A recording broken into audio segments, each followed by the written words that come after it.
back, everyone, to the After the Scales podcast, episode 34, presented by DJD Graphics. I'm Jacob Dubb of Phenom Motorsports, along with Shaun Blight of Canadian Racing Tours, and we have our special co-host, Hunter Hensel from Hensel Media. Today's episode, usually you can find them in the number 98 wing sprint car and 360s and 410s, but he's tackling something new this weekend, Eldora and the Four Crown Nationals. Joe TRENCA. Joe, thanks for being on the podcast today. Yeah, guys, thanks for having me. This is awesome. Yeah, so I know Shaun got to talk with you not too long ago, but it's pretty exciting that you're going to be actually making your Silver Crown debut at Eldora, of all places. Seems like a pretty exciting thing. Kind of talk us about how that came about. Yeah, it's super cool. I'm super stoked about it. And Eldora being the place we start at is also very cool. That place is awesome. Shaun and I talked a lot about it. It's just the atmosphere there is electric. So happy to be back at Eldora this year. The whole Silver Crown deal came about with a buddy of mine. We grew up racing quarter midgets together, and we got older. He's a little bit older than me, so he got older and kind of departed from the quarter midgets, and I was still in there and kind of rekindled the friendship when my girlfriend was running 305s and he was running 305s at Canandaigua, and kind of got reintroduced and kind of became best friends again after that. And he raced it once at Eldora for the Four Crowns, and he works a lot, married, got with a family now, and very good career. And he just doesn't have the time, and it's tough to find crew guys nowadays as well, and guys that want to dedicate their time almost every night in the race shop and weekends gone. So they struggle with that aspect of it. And luckily enough, I got a really good core group of guys that are here all the time and help me out. And we're still racing quite a bit, so we kind of just made a deal where we maintain the car, and they own it, and we're gonna do as much as we can. And I had a little bit of back injury earlier this year, and kind of took us out from testing earlier this year and running some of the earlier shows, and we didn't want to not be prepared, and I wanted to get in the race car once at least before we went and actually raced. So we were able to test it at Utica Rome one night, and everything went good. So yeah, we're just kind of doing final preparations right now at the race shop, and getting ready to leave tomorrow night for Eldora.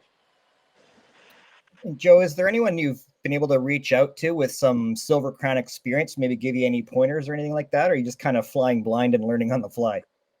So a little bit. I talked to Johnny Heidenreich. Johnny drove for my grandfather and Skip Matzik back in the day in the Silver Crown cars. My grandfather, he owned Silver Crown cars for probably 12 to 15 years with his partner Skip Matzik, and I grew up going to a few races a year with them.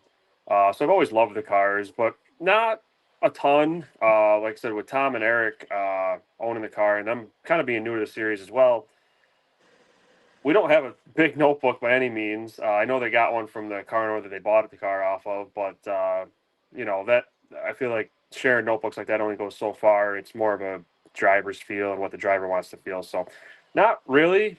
We kind of, I'll be honest, I kind of guessed for a setup when we were testing, and we were actually close. So who knows? We might be close to Eldora. We might, have to work on it a bit. So a new deal for us. So we're just going to go in and with a positive attitude, and we know we got a good car and a well-prepared team, and ready to tackle this weekend. In that small time testing that you had at Utica Rome and just having the experience in the wing car, what do you think the biggest learning curve will be, or the biggest difference in the racing with the wingless car, or maybe all that fuel in the back? So what do you think the biggest difference or learning curve will be for you? Definitely no wing. I mean, I've only ran non-wing super modified, as far as nothing with a wing on top of it. So it definitely was different the first couple laps. I guess I didn't realize how much of a wing slows you down. So that was interesting, but I felt like I kind of took to it quick and understood it rather quickly, and actually felt comfortable and good. So he said that was at Utica Rome after everyone's raced on it all night, and not a juiced up Eldora for hot laps. So obviously we know Eldora is a lot different place. So I don't know. I think it's just I think it's actually good we're just getting thrown to the wolves, because you're either going to adapt quick and be good, or you're not. So we'll just have to see how it goes. And kind of talk about, obviously, you're used to driving your wing sprint car.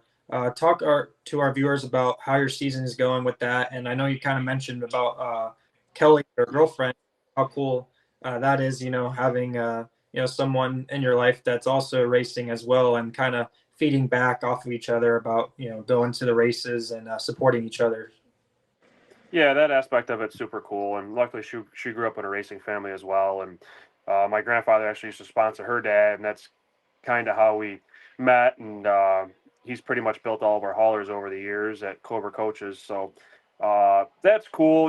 It's interesting some of the nights that we line up next to each other, or, we're around each other in the feature, but it is nice because it is a tough lifestyle. I mean, I don't do this full time. I work a full-time job, but we're at the shop almost every night, late and gone every weekend. So it takes a unique person to be able to put up with it and understand it. And luckily, she does, and she does it on her own as well. And as far as the wing car in our season, it's gone really well. We struggled to start the season and kind of got rolling really good in the middle of the season. Once we went up to Quebec, Canada, we had a couple of good runs and came back home with some momentum and got a win at Fulton. And then we went up to went over to Weedsport and did well there. And we went up to Canada and got a win in the prelim night and ran 7th in the Canadian Nationals, which wasn't horrible. I feel like we had the better speed than 7th, but overall, I'd say the last half of our season has gone extremely well for us.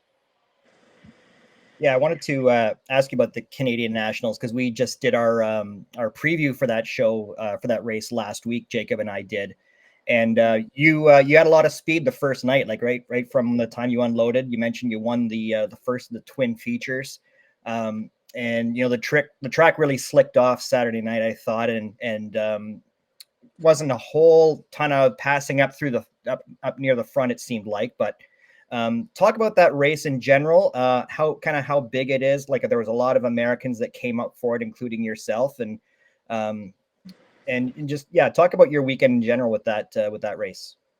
Yeah, obviously Friday night was a good night. We, like you said, we unloaded out of the box great, and that's I feel like kind of key nowadays. Is there's so many good cars. Is if you don't unload fast, it's extremely tough to catch up.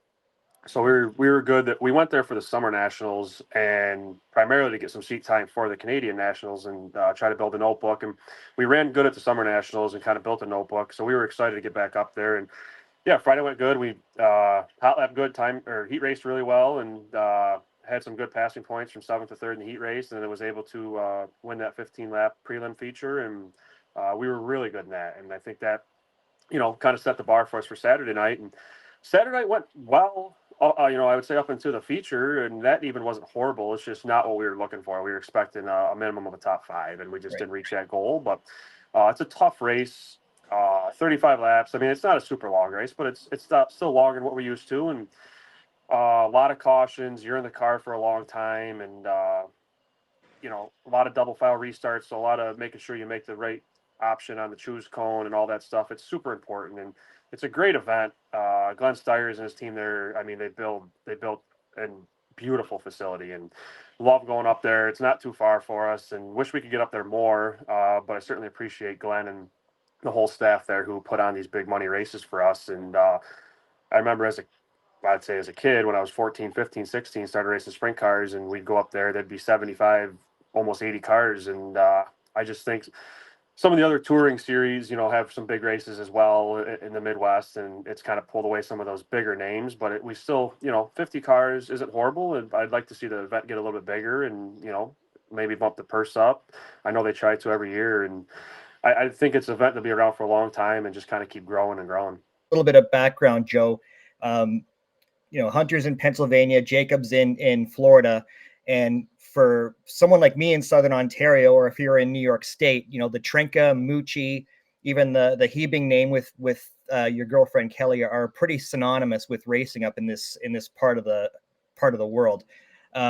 Talk about your family's history of racing. We'll start with that. I know Hunter wanted to ask you about some of the drivers that have driven for your family, but maybe start with that, how that all came about.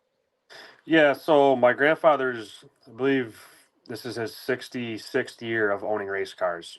He drove himself just a couple years back, way back in the day, and his own race cars ever since. Started out at Brewerton, Fulton, running the old Hudsons and on dirt and asphalt. They'd switch them over from night to night, and then went on to own super modifieds, both wing and non-wing. They had Oswego Speedway. They did the ISMA super modified tour, where they traveled quite a bit, and they did those tours, together, which was a lot of racing back in the day. And then he started had a chassis business for the super modifieds with Target chassis. Then he got out of supers and went Silver Crown racing with Skip Matzik. They were partners, and like I said, did that for a while. And then I was running quarter midgets. I started running quarter midgets when I was 5, and he was still traveling pretty much coast to coast with the Crown cars because they were running both dirt and asphalt. And we kind of decided that we were going to get pretty heavy into racing, and I enjoyed it a lot. So him and Skip decided together that they were going to kind of come off the road, so to say, and race a little bit local. And so my grandfather came back home and started racing with us a little bit more. But yeah, he's been around forever in this game, and I'll tell you, it's amazing. He still wants to run 90 times a year. If we didn't have full-time jobs and had a bunch of sponsors, we definitely would. He wants to race all the time, and I think it excites him more sometimes than maybe me and some of the crew guys, But no, it's cool having something like that in your corner. And my dad, the TRENCA side, very been around Oswego Speedway their whole lives, the TRENCAs, and he grew up right next to Oswego Speedway. Grew up going to the races. My grandpa Joe worked on race cars there, and then my dad and my mom met, and my dad started. Was the lead fabricator for the chassis business and building all the chassis and the super modifieds for my grandfather. And and then my dad's he's still on the road with me every day, and it's pretty cool. It's a whole family deal. My brothers and I raced quarter midgets together, and then my brother John raced sprint cars with us, and he had a few rides here and there, and then he's ran our 410 car, and so it's a family deal. It's cool to have everyone around us, and I greatly enjoy it. So you mentioned John Heidenreich earlier as one of the names who has driven for your grandpa over the years. Who are a few of the other guys? He's had quite a few over the years. As far as the supers go, they had Dave McKnight, Dave Schulich, Louis Saccone, and then the Silver Crown cars. Louis started driving with him. Joe Gozick drove for him, which is Joe's a great guy. Still hanging around him at Oswego Speedway. It's cool to see somebody like Joe still getting after it every week. They had Bentley Warren, Paul White, Robbie Gordon, Jonathan Bernard, JJ Yaley. There was quite a few drivers. I'm actually doing a little project in the race shop and trying to find all the nameplates from all the drivers he had, and I got a couple of the cool ones. I got the Gozick one, I got the Bentley Warren one, and he's had quite a few drivers over the years, and it's cool to see some of them in the pit still and talk to them and listen to the stories of them racing back in the day. And there's no doubt, Joe, that every race car driver wants to go out and succeed and win. But I kind of wanted to break it down and see, what's your 3 goals, I would say, for this weekend with Eldora making your Silver Crown debut, and maybe a goal of yours for the rest of this year, of this race season, and then maybe a long-term goal heading into the next year for your racing career. Yeah, great question. I'd say as far as this weekend, I saw the entry list. I believe there's 27 or 28 cars and a few other rookies. I would say that obviously putting it in the show is our number one goal, making sure we have no issues and we're good enough to put it in the show. And then I would think if we could run in the top 10 or 12 for our first time there and first time in a Crown race, I think that would be a realistic good goal that we could meet. And I think that we'd be happy with as a team and then build off of that. As far as my goals for the rest of the season overall, we only have a very few wing races left locally. I've kind of been searching around for wing races in the 360 division to travel to, but some of them don't make sense being in New York. They're kind of out Midwest and a little far for us. So I'd like to knock off another win or two with the ESS series this year. That would be great. And then I would say overall, just, we haven't won as many races as we'd like to as a race team. We've always ran good and, had a respected race team, and obviously just keep that going. My grandfather's built an extremely great program, and, I hear it a lot in the pits, and it just makes me appreciate everything he's done for us and the team. And I'd say just keep the name going and, do as good as we can and do it as a family still and have fun doing it. I mean, like I said, my grandfather's built an extremely well-respected race team, and I would say just keep that going and what he's built going. And I don't see myself going on the road racing for a living. I have a really good career myself, and house, dog, girlfriend. It'd be hard to give that up right now. I'm not saying I wouldn't if the right opportunity presented itself, but we have a good little thing going here, and we've been running well, and I'd really like to win an ESS championship one day, and I think our best shot would be in the next year or two to chase that full time and not just kind of run 80 or 90% of the shows. So I definitely think that's something we're going to strongly consider over the winter. And like I said, get back down to Pennsylvania, Ohio area, start running some more 410 stuff again. I wasn't able to this year with the injury I had. The 410 stuff that was local kind of came and went, and I still wasn't in a race car yet. So we'd like to get back in the 410 game and try to run 12 to 15 shows a year with them, and then try to run another 30 360 shows. Awesome. That's cool. I was we're just talking there as your phone cut out, and mentioning to Jacob, you mentioned Skip Mastic a few times. We had Doug Didero on a few weeks ago. Oh, that's cool.